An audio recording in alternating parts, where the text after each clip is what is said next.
Welcome back to Talk Tickers, everyone. Today we're taking a deep dive into GrafTech International's Q4 2024 earnings call. Yeah, GrafTech, they're a major player, right? They're the leading supplier of those graphite electrodes for electric arc furnace steelmaking. Had a pretty tough 2024, though. Tough is putting it mildly. I mean, reading through that earnings call transcript, you could practically feel the heat from all the challenges they're facing. Flat global steel production outside of China. That's not helping. Right, and then you've got that intense competition. Oh, tell me about it, especially from India and China. Putting a serious squeeze on demand and, of course, prices for those electrodes. It's a recipe for a difficult year. But here's the thing that impressed me. GrafTech actually managed to boost their sales volume like 13% year over year in this market. That's got to mean their customer-focused strategy is working, right? You hit the nail on the head. It's not just about surviving the storm. It's about finding ways to thrive in it. And that 13% growth, that's a pretty clear indicator that they're doing something right. So how do they pull that off? What's the secret sauce here? Efficiency, my friend. They've become laser-focused on streamlining their operations. So like tightening the belt, getting lean and mean. Exactly. 2024, they went all in on cost reduction. They idled a production facility, got rid of any excess fat in their processes, and really slashed those overhead expenses. Sounds like they took a hard look in the mirror and said, time to get serious. And the results speak for themselves. They managed to cut their cash cost per metric ton of graphite electrodes by, wait for it, 23%. Whoa, 23%. That's not just meeting a goal, that's blowing it out of the water. Absolutely. They didn't just hit their target, they obliterated it. And that kind of commitment to efficiency, it's a great sign for their future, especially when the market inevitably bounces back. Makes sense. So they're lean, they're efficient, ready to capitalize when things turn around. But here's where things get interesting, right? They also announced a 15% price increase for uncommitted 2025 volume. Yep. A bold move, no doubt. Especially in a market like this where prices are already, well, let's just say they're not exactly sky high. It's a gamble, isn't it? A price hike when things are already tough. It is. But they're making a calculated bet here. See, GrafTech's argument is that the current prices for those electrodes, they're just not sustainable in the long run. So this increase, they're saying it's necessary, not just for their own bottom line, but for the health of the whole industry. It's like they're trying to force everyone's hand, right? Their competitors, the steel makers, everyone, saying, look, this is what it costs to keep the lights on and produce quality stuff. Exactly. And it'll be interesting to see how the market responds. Will their competitors follow suit? Will customers balk at the higher prices? Lots of questions, lots of uncertainty. Yeah, it's a real nail-biter. But on top of all that, there's another layer of complexity here. The potential tariffs, the 25% ones on imports from Mexico. Remember, GrafTech has a key production facility there. Oh yeah, can't forget about that. It's like adding fuel to an already raging fire. Talk about a headache. So how are they getting ready for this potential trade war? What's their plan? They're not sitting around, that's for sure. They're actively doing scenario planning, wargaming different possibilities, looking at shifting inventory around, maybe leveraging their other production spots. They've got those facilities in Calais, France, and Pamplona, Spain. They're trying to minimize any potential disruptions. Smart. Spreading the risk, keeping their options open. Right, because this whole tariff thing, it highlights a much bigger issue. Trade wars and how they mess with global manufacturing and this intricate supply chains. Even a company like GrafTech, with all its resources and planning, can't totally escape the fallout from geopolitics. True. It's a reminder that business is about more than just spreadsheets and profit margins. It's about navigating this crazy, unpredictable global landscape. Couldn't have said it better myself. But hey, even with all these challenges, GrafTech seems pretty optimistic about the future. They've got some good reasons to be, too. Oh, lay it on me. What's got them feeling so sunny? Two big things, really. First, there's this huge push towards decarbonizing the steelmaking industry. And electric arc furnaces, which are, the bread and butter of GrafTech's business, well, they're gaining ground as the greener option. So GrafTech's riding that green wave, the shift towards sustainable steel. Exactly. And the second reason for their optimism, the future of needle coke. This stuff is essential for making those graphite electrodes, and demand is set to explode as electric vehicles and battery technology really take off. Now that's a market with serious potential. And I'm guessing GrafTech is in a prime position to capitalize on it, right? You bet. They've got a leg up because they're vertically integrated into needle coke production. They control a crucial part of the supply chain, which is a huge advantage in a booming market. Smart move. It's like they've got their fingers in all the right pies. Strategically positioned for long-term growth. But let's get down to brass tacks here. Their Q4 performance, what did the numbers actually look like?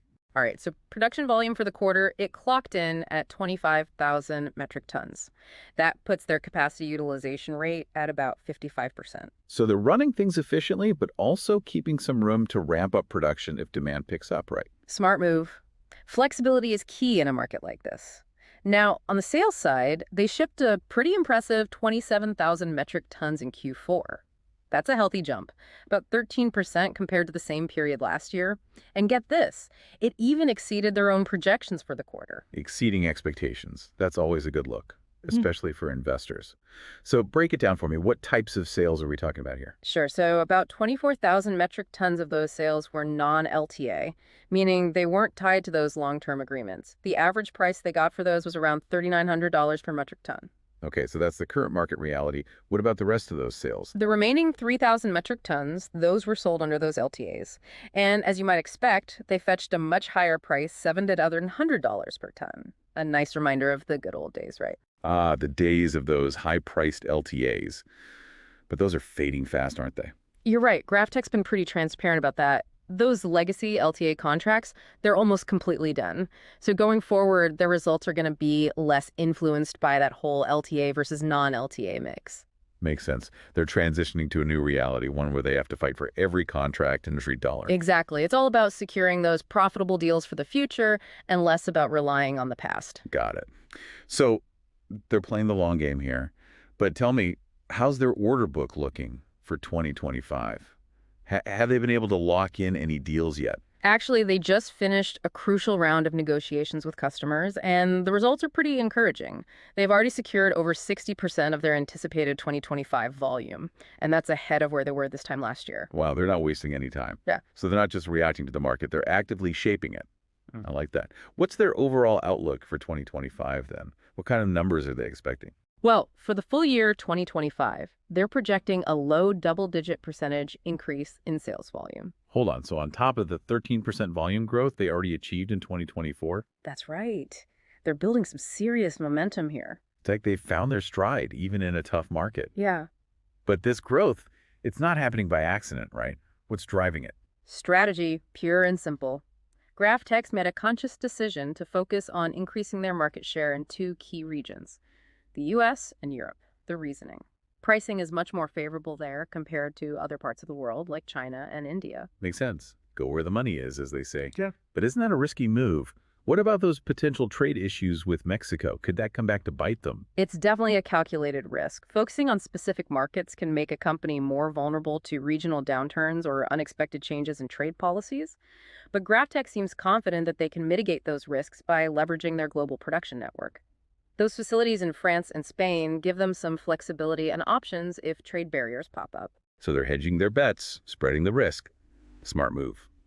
But besides targeting specific markets, what else are they doing to drive this growth? Any other tricks up their sleeve? They're putting a lot of effort into bolstering their customer value proposition. They've expanded their technical capabilities, particularly around this thing they call the Architect Furnace Productivity System, and their customer technical service team. Top notch, from what I hear. So it's not just about selling electrodes anymore. It's about providing a whole package of expertise and support. That's a good way to differentiate yourself in a crowded market. So tell me more about this Architect system. What is it, and how does it help their customers? It's basically a sophisticated software and data analytics platform. Think of it as a virtual expert constantly monitoring and fine-tuning the steelmaking process. It helps steelmakers optimize their furnace operations, leading to better efficiency, lower energy consumption, and improved product quality. That's pretty impressive. They're Yeah. really going above and beyond to add value for their customers. Yeah. And you mentioned that they've also expanded their product offerings. Yep, that's right. They've introduced an 800 millimeter electrode. 800 millimeter. Whoa, that's massive. Talk about a big boy. What kind of technical challenges do they face in manufacturing something that large? Well, it's not easy, that's for sure. Producing electrodes of that size requires specialized equipment and extremely precise control over every step of the manufacturing process. The main challenges are maintaining consistent quality and performance at such a large scale. But GrafTech's clearly invested in the technology and expertise needed to pull it off. And why is the demand for these supersized electrodes growing faster than the overall market? What's the appeal for steelmakers? Simple. Bigger electrodes mean bigger furnaces. And bigger furnaces mean higher production volumes and potentially lower operating costs. It's a no-brainer for steelmakers looking to boost their output and their bottom line. As the global demand for steel continues to rise, the need for these larger electrodes is only going to intensify. So GrafTech's riding that wave too, huh? They really seem to have their finger on the pulse of the industry, anticipating future demand and adapting their offerings accordingly. Exactly. They're not just reacting to the market, they're actively shaping it. And speaking of shaping the future, they also managed to snag some new multi-year electrode sales agreements. Oh yeah, those are valuable, especially in a volatile market like this. Yeah. What's the significance of those agreements? Well, even though they represent a relatively small portion of their total order book, they're a sign of growing confidence among GrafTech's customers. It shows that steel makers are recognizing the value of having a reliable long-term partner, especially one that's vertically integrated into needle coke production. Makes sense.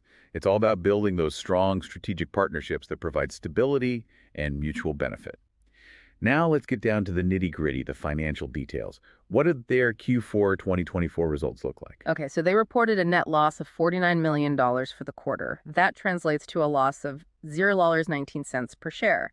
However, their adjusted EBITDA came in at negative $7 million, which is actually an improvement compared to the negative $22 million they posted in the same quarter last year. Okay, so it's not all sunshine and roses just yet, but they're moving in the right direction. What's driving this improvement? That impressive 25% year-over-year reduction in their cash costs is playing a big role. Remember, they absolutely crushed their cost-cutting goals.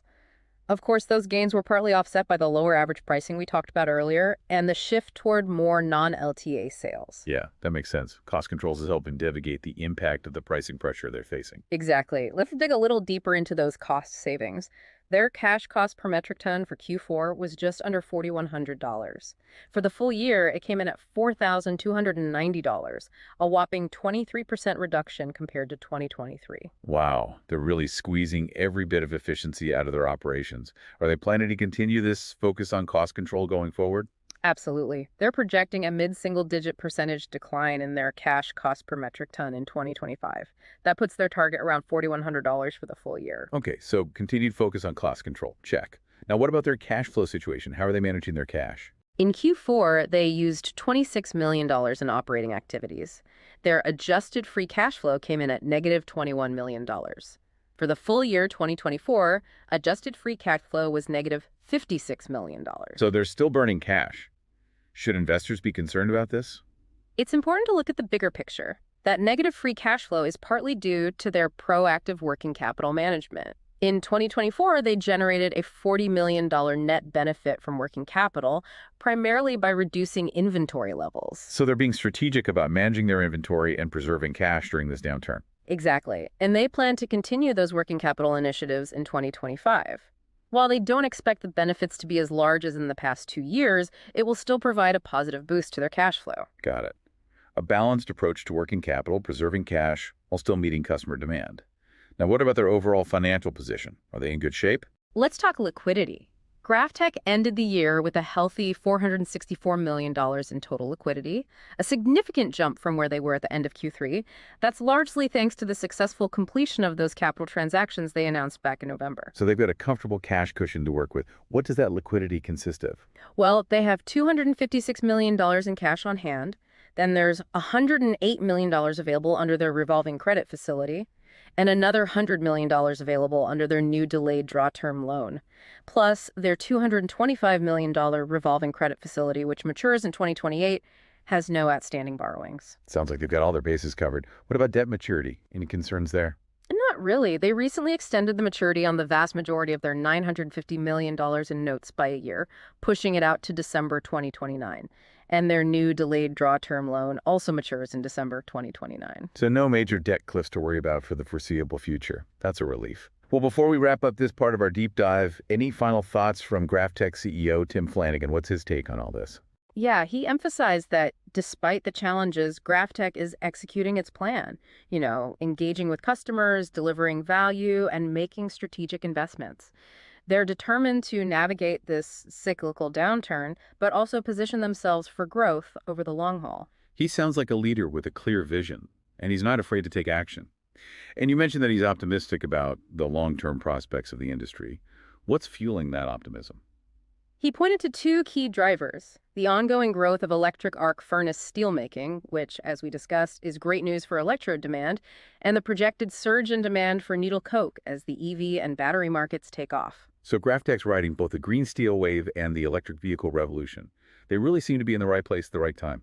Yep, and with their focus on operational excellence and cost control, they're well positioned to capitalize on these major trends. Well, it's been a fascinating deep dive so far. GrafTech's facing some headwinds, no doubt, but they're also making some smart moves and taking advantage of some exciting long-term trends. I'm definitely getting that bullish feeling. It's a company worth keeping an eye on, that's for sure. And, if you want to learn more about the financial details and their strategic initiatives, well, stay tuned for part 2 of our deep dive. You got it. We'll be right back after a short break. Welcome back to Talk Tickers. We're diving deeper into GrafTech International's Q4 2024 earnings call. Yeah, let's pick up where we left off. We were just starting to unpack all the financial details and those strategic moves GrafTech's making, the stuff that'll shape their future. Right on. And, one thing that really jumps out is their commitment to cost management.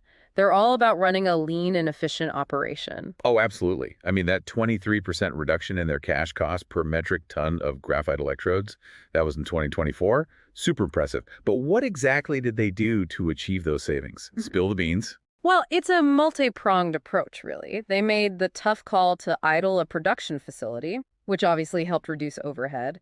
They also streamlined operations, got rid of any inefficiencies they could find in the production process, and they've been super disciplined about managing their general and administrative expenses. So it's a combination of making smart strategic decisions and just good old-fashioned operational efficiency. Yeah. Powerful stuff. Definitely. And they're not stopping there. They've set a target for another mid-single-digit percentage decline in their cash costs per metric ton for 2025, aiming for around $4,100 for the year. Ambitious.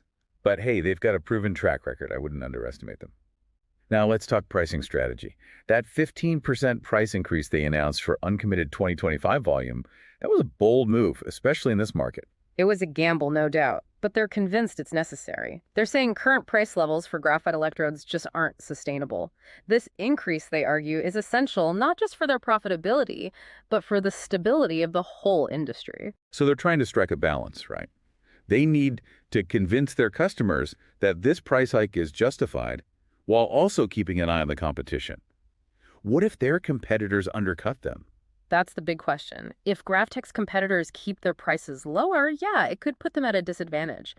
But their bet is that eventually everyone's going to feel the same cost pressures. The market will have to adjust. It's a high-stakes game of chicken. Only time will tell who blinks first. Mhm. Now, what about their strategic focus on the U.S. and Europe? Yeah, that's a core part of their growth strategy. They're focusing on those markets because the pricing's better there, way better than in places like China and India. Smart move. Mhm. But doesn't that make them more vulnerable to, I don't know, trade disputes, tariffs? Especially with those looming tariffs on Mexican imports, that could cause some headaches. You're not wrong. There are definitely risks associated with concentrating your efforts in specific regions, but they're trying to mitigate that by, using their global production network. Those facilities they have in France and Spain give them some wiggle room, some options if trade barriers become a problem. So it's all about diversifying, spreading the risk. That makes sense. But beyond geography, how are they adding value for customers? Well, they've been investing heavily in their technical capabilities, particularly in the area of furnace productivity, like that architect system we talked about earlier. That's a perfect example. They're helping their customers optimize their operations, which is huge. So it's not just selling electrodes anymore. It's about being a partner, a consultant almost. Yeah, Smart move. exactly. And they're expanding their product portfolio too. Remember that 800 millimeter electrode we talked about? Oh yeah, the behemoth. Yeah. But what's driving demand for these supersized electrodes? Why are steelmakers so keen on them? It's all about capacity. Bigger electrodes mean bigger furnaces. And that translates into higher production volumes and potentially lower costs. As global demand for steel keeps rising, those bigger electrodes are going to be in high demand. So GrafTech's ahead of the curve, ready to meet that demand. Smart. Now let's switch gears and dive into their financials. We touched on their Q4 2024 results, but let's break it down a bit further. Sure. So they reported a net loss, $49 million to be exact, or $0.19 per share. But their adjusted EBITDA, that actually improved. It came in at negative $7 million, which is better than the negative $22 million they reported in the same quarter last year. Okay, so still not in the black, but heading in the right direction. What's driving that improvement? Their cost-cutting measures, for sure. They've significantly reduced their cash costs, which helps offset the lower pricing and the shift towards those non-LTA sales. Makes sense. So discipline and efficiency are paying off. Now let's talk cash flow. Right. In Q4, they used $26 million in operating activities. Adjusted free cash flow was negative $21 million. And for the full year 2024, it was negative $56 million. Still burning cash, huh? Should investors be worried? Well, it's not that simple. That negative free cash flow is partly due to their working capital management. Remember, they reduced inventory levels, which generated a $40 million net benefit in 2024. So strategically managing inventory to preserve cash makes sense in a downturn. Exactly. And they're planning to continue those working capital initiatives in 2025. They don't expect the same level of benefit, but it'll still help. A balanced approach. Now, what about their overall financial health? How's their liquidity looking? Solid. They ended the year with $464 million in total liquidity, a big jump from Q3. A lot of that's thanks to those capital transactions they completed in November. That's a nice cushion. Break it down for me. What's included in that liquidity number? Okay, so they've got $256 million in cash, plus they have $108 million available under their revolving credit facility and another $100 million from that new delayed draw term loan. And good news, their $225 million revolving credit facility, the one that matures in 2028, it has no outstanding borrowings. So they've got options. What about debt? Any big maturities coming up that we should be aware of? Not really. They were smart and extended the maturity on most of their $950 million in notes, pushed it out to December 2029, and that new delayed draw term loan also matures in 2029. So no immediate debt crisis. That's a relief.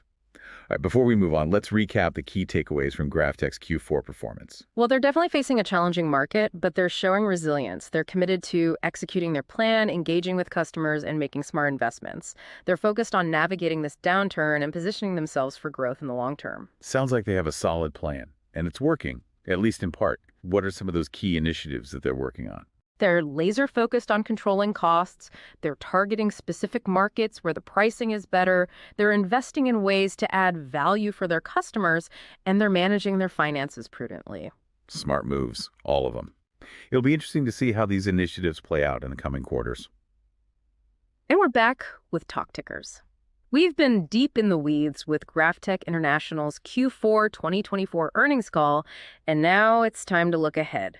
What's on the horizon for this company? What's shaping their future? Well, the industry is constantly evolving, right? There are definitely some major forces at play that could have a big impact on GrafTech's trajectory. Some serious growth drivers. Like what? Give me the rundown. Okay, well, first, there's this massive push towards decarbonizing steelmaking. It's a global trend, and it's a huge opportunity for GrafTech. I see where you're going with this. Electric arc furnaces, those are way more sustainable than those old school blast furnaces, right? You got it. Electric arc furnaces, they use electricity as their main heat source.